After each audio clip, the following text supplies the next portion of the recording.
John Lewis's last words appeared in the New York Times today in an essay that he wrote shortly before his death, intending it to be published on the day of his funeral. Here is that essay, read for us today by John Lewis's friend and admirer, Morgan Freeman. While my time here has now come to an end, I want you to know that in the last days and hours of my life, you inspired me. You filled me with hope about the next chapter of the great American story when you used your power to make a difference in our society. Millions of people motivated simply by human compassion laid down the burdens of division. Around the country and the world, you set aside race, class, age, language, and nationality to demand respect for human dignity. That is why I had to visit Black Lives Matter Plaza in Washington, though I was admitted to the hospital the following day. I just had to see and feel it for myself that after many years of silent witness, the truth is still marching on. Emmett Till was my George Floyd.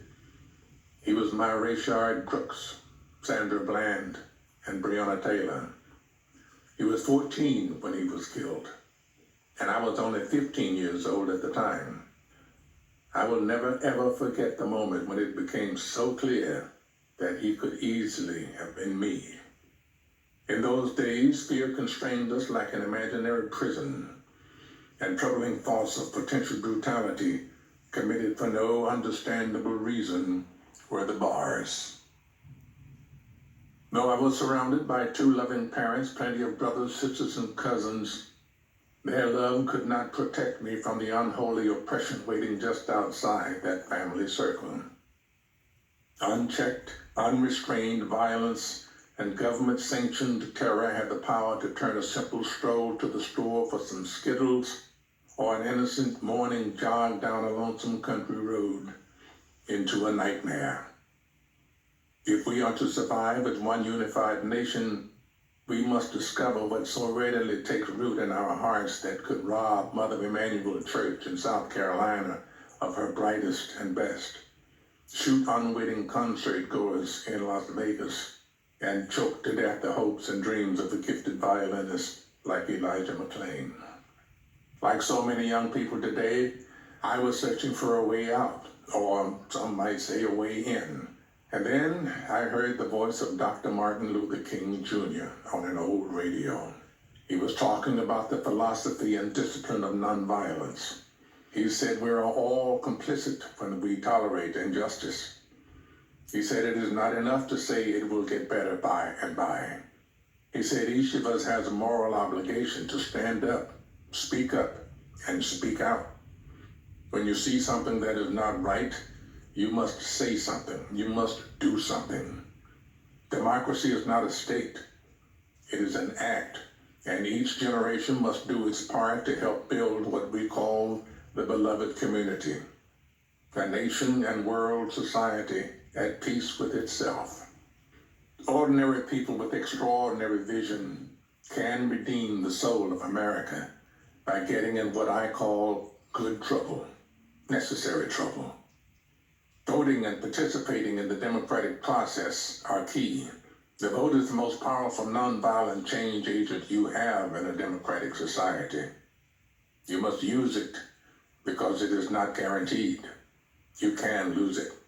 You must also study and learn the lessons of history because humanity has been involved in this soul-wrenching existential struggle for a very long time. People on every continent have stood in your shoes through decades and centuries before you.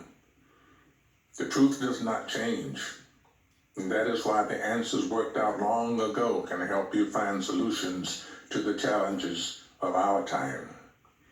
Continue to build union between movements stretching across the globe because we must put away our willingness to profit from the exploitation of others.